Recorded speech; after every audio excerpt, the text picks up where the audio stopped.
Chicago, the Bears, right out of the gate, and what an offseason it was. Arguably as good of an offseason as anyone across the National Football League. Of course, big additions. Caleb Williams, heard of him, number 1 overall pick. Rome Odunze in the top 10 as well. Keenan Allen, who was traded for a 4th-round draft pick. Just a question of how much is left in the tank for Keenan Allen, who, of course, has had, I would argue, a borderline Hall of Fame career so far in his National Football League career. Deandre Swift comes over from Philadelphia now to be the number 1 running back. Also not listed because we ran out of space. Kevin Byard, shore up that safety position, replacing Eddie Jackson, who has not been signed yet. Probably we won't see him again. Just probably does not have anything left in the tank at this point. They signed Gerald Everett as well, replacing Robert Tonyan at tight end. Of course, out the door, Alex, Justin Fields, Darnell Mooney, and Cody Whitehair on the offensive side of the ball as well. A lot of upside for this team, right? Starting off with their schedule. 3rd easiest right now based off of win totals and from opponents' records last year. So set up in a good position there. Of course, we know that this division, they will play the AFC South and the NFC West. So pretty easy matchups for them. I do think, as we mentioned, this is one of the toughest divisions, though. They do have to play those teams 2 times each. Still a lot of question marks in the head coach position. It will be his 3rd year. Matt Eberflus, first year, 3-14. Big uptake last year, 7-10. Remember, they started awful, though. 3-7 in their first 10 games, and then they won 4 of their last 7 games. As you mentioned, though, really the offense has taken big step forward. I think that is a huge move for them, getting Deandre Swift. I think he is a fantastic running back, and he will be able to help spread out the ball more, and Caleb Williams can use all of his weapons there. Also, 2 not listed on additions, and I know to Ryan's happiness that Luke Getsy is no longer there as the offensive coordinator. Shane Waldron comes over from Seattle. Look, there are some people out there that thought that Geno Smith's uptick was in part because of Shane Waldron. And I think, look, Shane Waldron inevitably would not shock me one bit if Chicago does improve, but not improve enough that Eberflus is gone and Waldron ends up being the head coach of this team in 2025. That would not shock me one bit, where you would at least be able to keep the system for Caleb Williams. You don't get into that consistent changing of the offensive coordinator and the offensive system, which usually leads to disaster for young quarterbacks. It would not shock me one bit if Waldron ends up being the head coach of this team in 2025 if this team underachieves. But, Alex, I don't think this team's going to be an underachiever, because you saw it on the first screen. We have Caleb Williams right now between 2-1 and 3-1, depending on the book right now. The numbers we have up there are from the Superbook for the awards.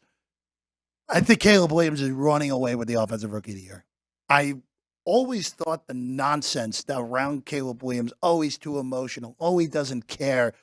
Oh, he paints his fingernails. Who cares? Who cares? The guy was, to me, the last 2 years in college football, so clearly the best player in college football the last 2 years. I know USC underachieved last year. That wasn't Caleb Williams, other than the Notre Dame game where he did not play well in that game. His defense was an abomination. It was disgusting, that defense at USC last year. And they should have beat Washington last year if their defense was half competent. They would have won probably an extra 2-3 games if their defense was at least just average as opposed to disastrous last year.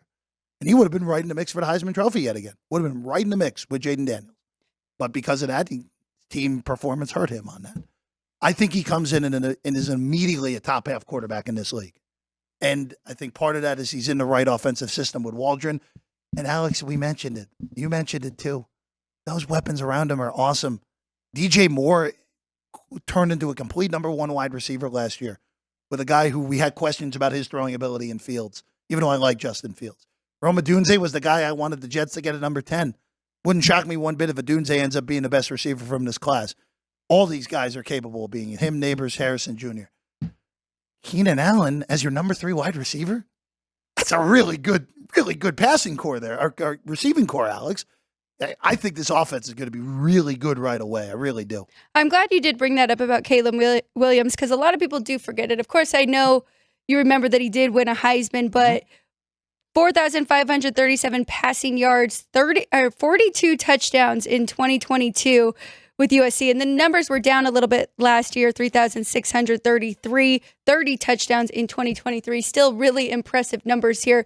My only thing is I do believe this draft class is really good. Oh, yeah. I'm nervous to even make a bet on the offensive rookie of the year. And that's fair because we kind of talked about this last week with Jaden Daniels, too, where there are, again, the market, the award inherently leans to a quarterback if the quarterbacks are good.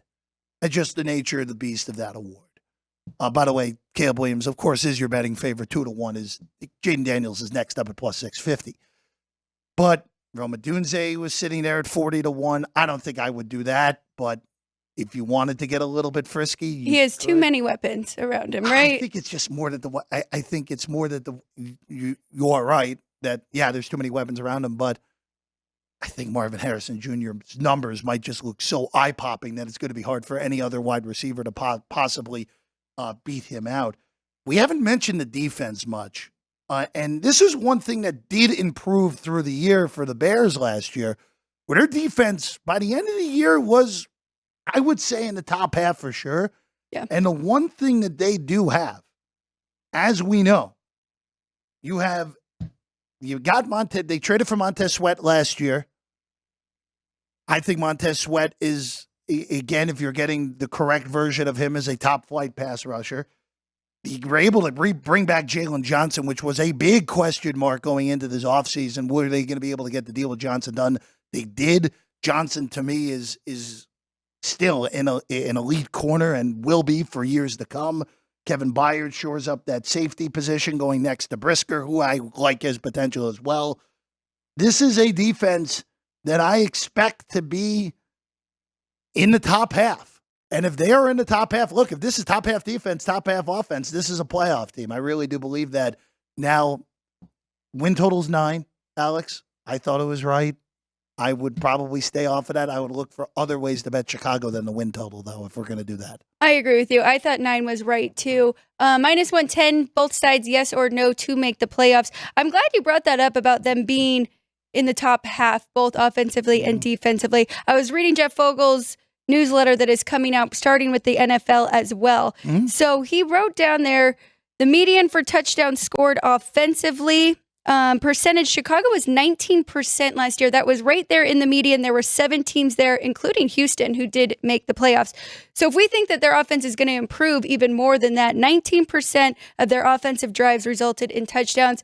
Think that could definitely improve. Now, defensively, they were 12th in total yards per game allowed, which is pretty good. 25th in passing yards per game allowed, though. The rush defense is really good. They need to pick it up. You brought up their safeties, though.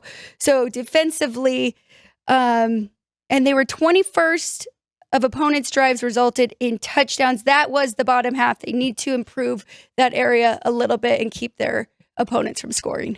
I will bring this up. Another defensive player that we didn't bring up there, and when we talked to Ryan McCormick at the end of the show, I'm just curious because this is a name that doesn't always pop up. But Gervon Dexter there at that nose tackle position was one of the better nose tackles in the NFL to begin the year, and it just totally ran out of gas in the second half of the season last year. So I think he's a guy that you have to look at and basically say, all right, if he has enough in the tank, again, a lot of teams' attentions are going to be on Sweat, and properly so on the outside. If you have a guy in the middle, he had 4 sacks in the first 8 games of the year last year, Dexter, in the middle. He had 0 the last 9. If we're able to see first half of the season Dexter, that's a scenario where that Bears defense even takes the even bigger leap. Again, as you can tell, I'm pretty high on this team. Now, the question mark about the playoffs here, more so than anything, in my original go-through for the year, and this was last week, I had them losing out on the playoffs on a tiebreak. I had them tied with both Dallas and the Rams for the last 2 wild card spots. All 3 of them tied for the 6, 7, and 8, but the Bears lost out on the tiebreakers. It was in conference record because I had the Bears struggling against their own division. I had the Bears going 2-4. I had them struggling against the Packers and the Lions. And even though Minnesota is low on the totem pole this year, I think the Vikings are the best last place team in the NFL.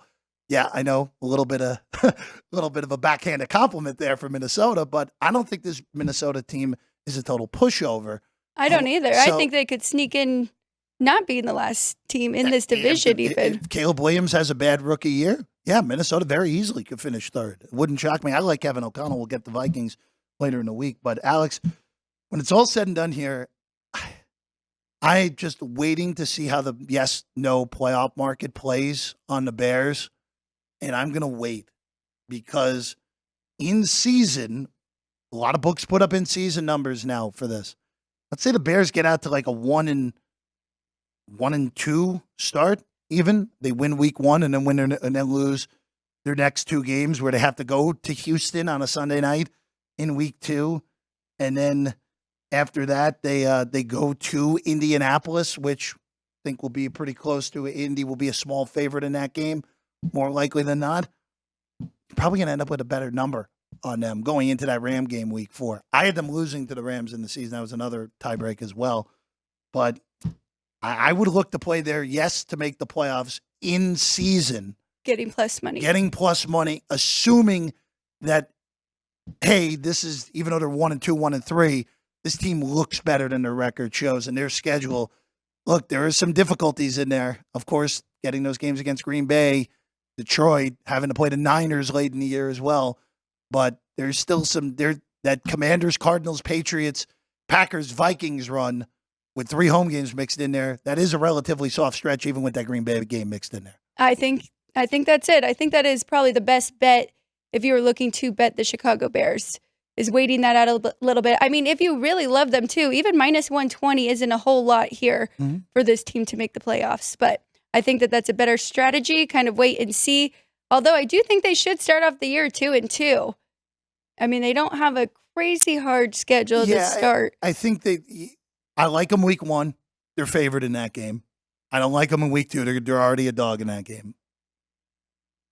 Colts and Rams are swing games. Right. Like, those are swing games. They'll beat Carolina week 5 because I have the Panthers again as the worst team in the NFL. But look, there are some swing games early in that season that are going to tell the tale of this season. At Indianapolis, winnable game. The Rams at home, winnable game. Jacksonville, week 6, winnable game. There are a bunch of winnable games mixed in there that you have to at least keep track of throughout the year. That Jacksonville game is London, right, Ryan? Yeah, so that's a London game in week 6. So, yeah, Jacksonville technically has some home field, maybe a half point in London for the Jags. Hi, everyone. I'm Jeff Parles. And I'm Alex White. Thank you for watching this clip of Sports by the Book. Please like the video, comment, and subscribe. We live stream the show right here every day on this channel. Also, you can catch the podcast version on your favorite podcast platform. All the links are in the description below. We appreciate you, and we'll see you next time.